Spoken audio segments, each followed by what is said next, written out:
Hello everyone, I'm Yury. Levan. And welcome to the BulldogHammer. In this episode, we're introducing the new Battletome for Sons of Behemat. Yeah. I think it's pretty...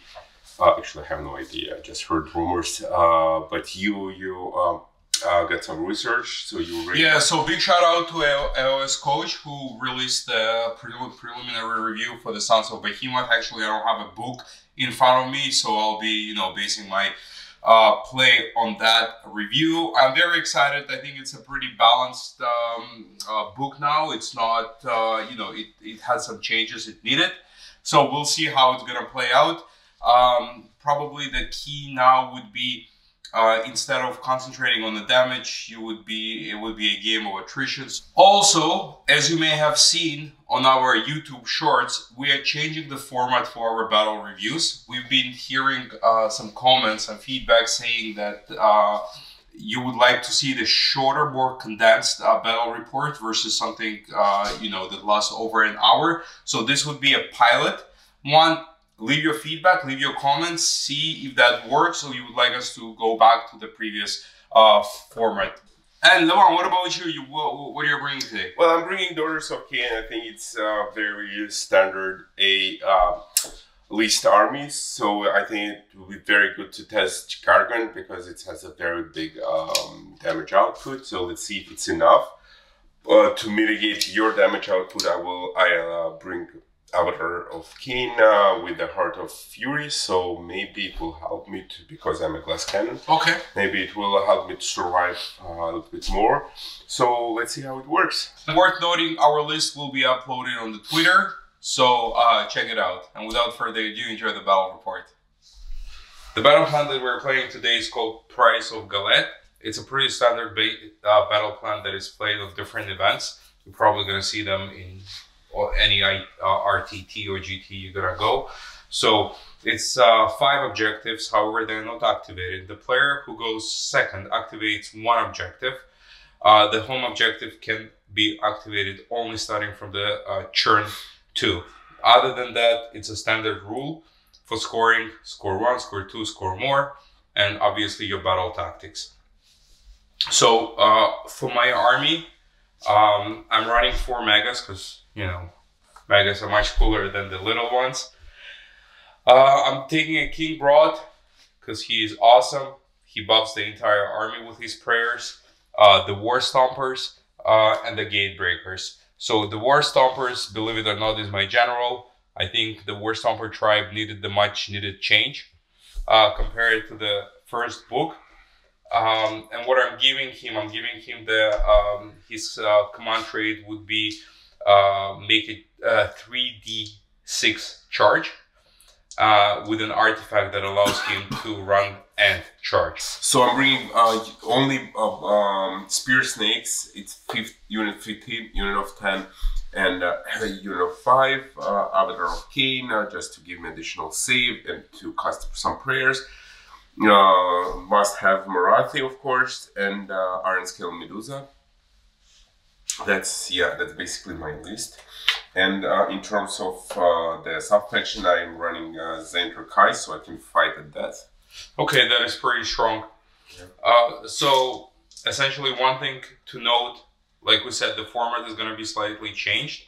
We're going to do all the turns in one go, and then at the end of the turn, we're going to summarize what happened. So my plan here is to give them one turn 1 and then bat for the double turn. Mm-hmm.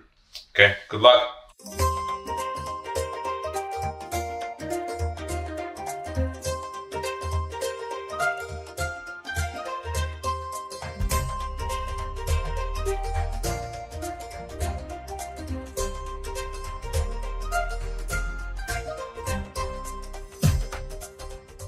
So we can call it pre-game because I moved forward my forces. I casted Fury. Heart of Fury. I tried to cast Mind Razor, Shadow Fulgu.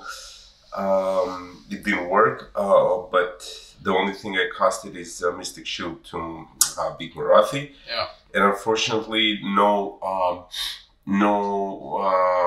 charges went through, so I'm just in front of 4 giants with all my Army looks good, so let's hope for the best. And I'm getting 1 point for eye for an eye. No, for against the odds. You did the against the odds. And I control 1 objective. You control 1 objective, you control more objective, and the battle tactics you did 4 points. You score 4 points this turn. Points. And we're passing it now to Gargants.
So that concludes my turn.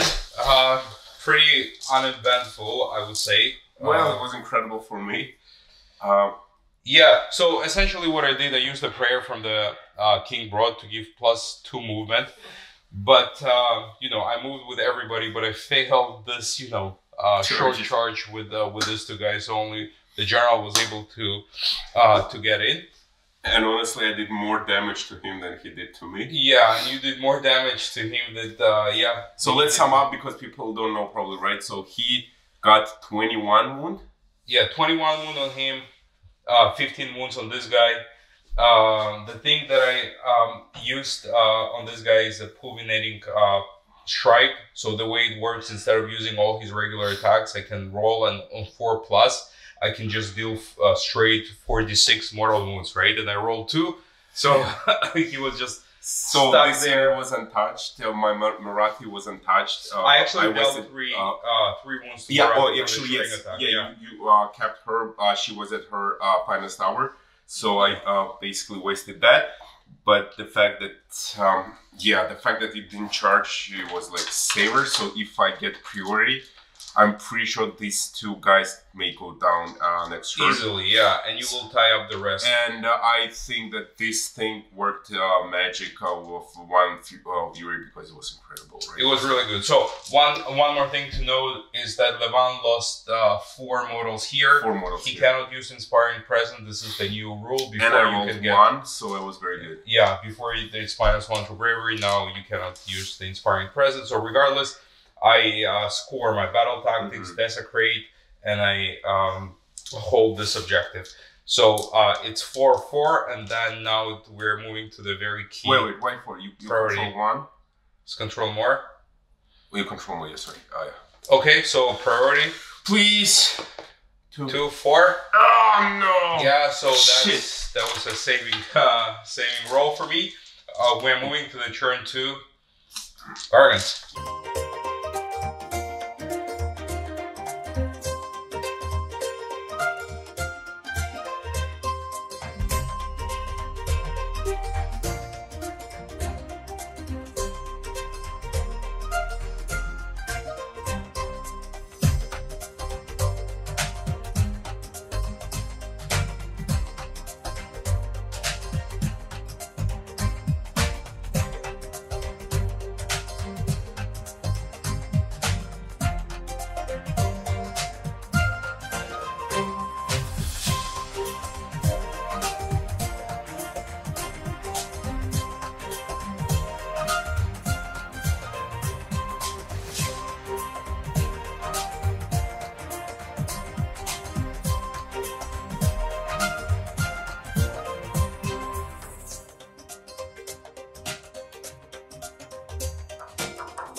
Okay, so we had some technical glitch. We didn't record what happened on this turn, but so there was no movement, most likely. Yeah, we're gonna recap. So Broad went here. He failed his prayer to heal my guys, and essentially my attack was gaining momentum. I left the guy with I left 2 snakes there. Levan was able to kill my general with a crystal touch. He killed another Gargant with a crystal touch, which turned out to be a very powerful. Well, it was always a very powerful abilities, but this guy was able to deal another 3 wounds to Marathi, and yeah, so that was worth mentioning that I rolled 6 for Heart of Fury. That helped a lot because now I'm getting additional attack, and I was getting additional attack from Marathi. So basically, my snakes here had 5 attacks each. It was I'm shocked how much damage I can produce. Yeah, and actually the second turn. Second Yury's turn, it's very successful for me because I'm still surviving 2 turns, and I was pretty shocked here. So I'm in a pretty good position. Oh, here I lost 2. I think I owe you battle. No, I don't know. They have bravery 8. So I'm -1 to bravery from them. Or no, you just don't take inspiring presence. Yeah, so I'm good. I still hold this objective. You hold this objective, but your battle tactic you mentioned, right? Yeah, I failed the battle tactic, so I scored 2 points, and the score is 6-4, and we move into to my turn 2. Yeah, to the bottom of turn 2.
So I recasted Heart of Fury,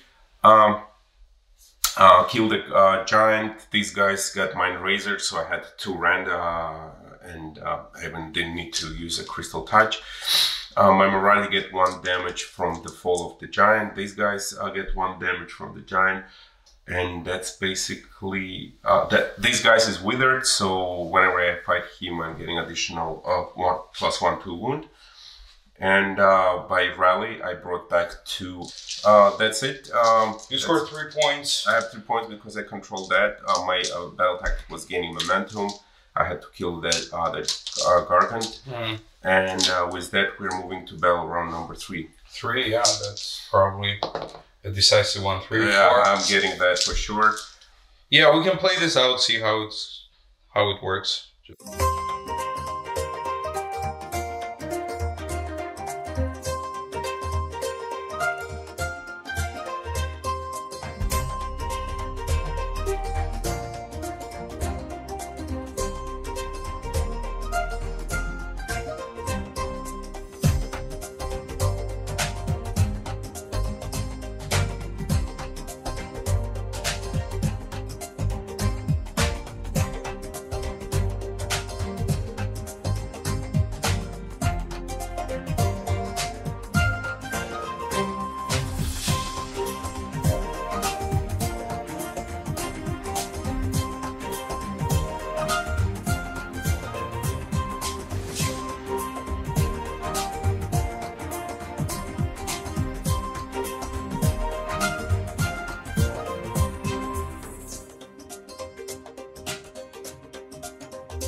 stars this turn. My battle tactic was Desecrate. I just forgot to move because we just decided to roll for the giant. So he fell with mind. So I mind razored the snakes, and they had additional attack from Marathi, so they hit really hard. And then Yury swung back at Marathi, leaving her with just 2 wounds, and she just killed the giant with a last attack, a tail. So it was just enough to bring him down. And yeah, with that, Yury has no more Gargants on the table, and we call it the game. And yeah, let's move to the post-game discussion now. Yeah. Okay, so that concludes our battle report, pre-eye-opening experience for the Gargant player. Yeah, you know, I don't recall this happening ever with me being table turn 2. Oh. No, actually once I was tabled by the drone man, Nurgle. Yeah, Nurgle. Nurgle faction, which Flylist. But regardless, there was definitely an eye-opening experience. So essentially, you know, my muscle memory, I'm used to with the Gargant is go in and smash, and the fact that I won double churn, I should have sealed the deal by that. But I think the new book changes the mechanics how you play with Gargants, and specifically you have to play more, you know, cagey. You know, there are more thought process that goes into your every move, which is great for the game. They're not as straightforward as they used to. They're not as tanky as they used to. But I think they're more versatile compared to how they played before. I was pretty shocked with Daughters of Khaine. Unfortunately, at this moment, we don't have a large representation in our community.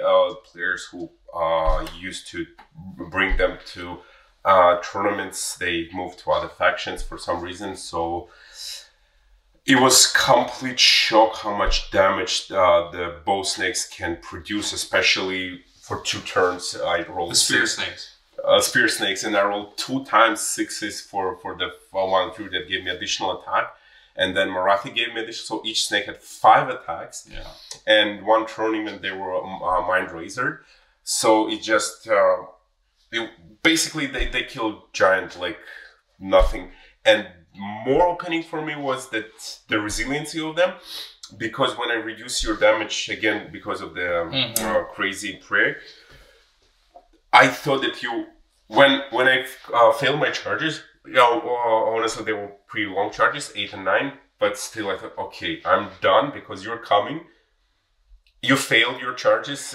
With only 1 you went through, but then you won double turn. I said that now I'm screwed, and you still didn't kill my unit. Yeah. And the unit of 10, I was able to rally, so they're back to 7. So I'm basically with a full army. I didn't lose any unit, and it's just 4 Gargants are down. Like it's incredible. I don't think it's a problem with your book. It's a problem with Daughters of Khaine book, because. Yeah. You hit like a truck, like I did 20 damage or something, then it goes Crystal Touch, then when they die they fight, and Gargants for sure kill them. Yes. You know, and then there are so many spells like Mind Razor, Withering, all the curses. Oh, I even did a curse, but I forgot. Oh no, I used this one second time. But yeah, that's crazy, and I couldn't feel actually your game like with the new book because you couldn't show it, right? Fortunately. Yeah. Using the big attack with the 4d6. That was the big one. Yeah, because they was out of card, they couldn't defend themselves. Yeah. You probably had a good chance to kill them off. And when they hit back, they did like almost 20 something wounds. So, but what's really funny, not killing a single unit with a Gargant army, it doesn't happen often. So that was So regardless, that was a great game. I hope you enjoyed. Yeah, leave your comments for sure. Leave the comments what list of Gargants would you prefer? What do you see special in the new book, or you just hate it? Just let us know if you hate the new book. It's pretty possible. And please comment regarding Daughters of Khaine, because maybe we did some mistake. I didn't play it for more than I don't remember, like many months, and I just went through the book. Yeah, don't forget to subscribe, click like, everything helps, and see you next time. Bye.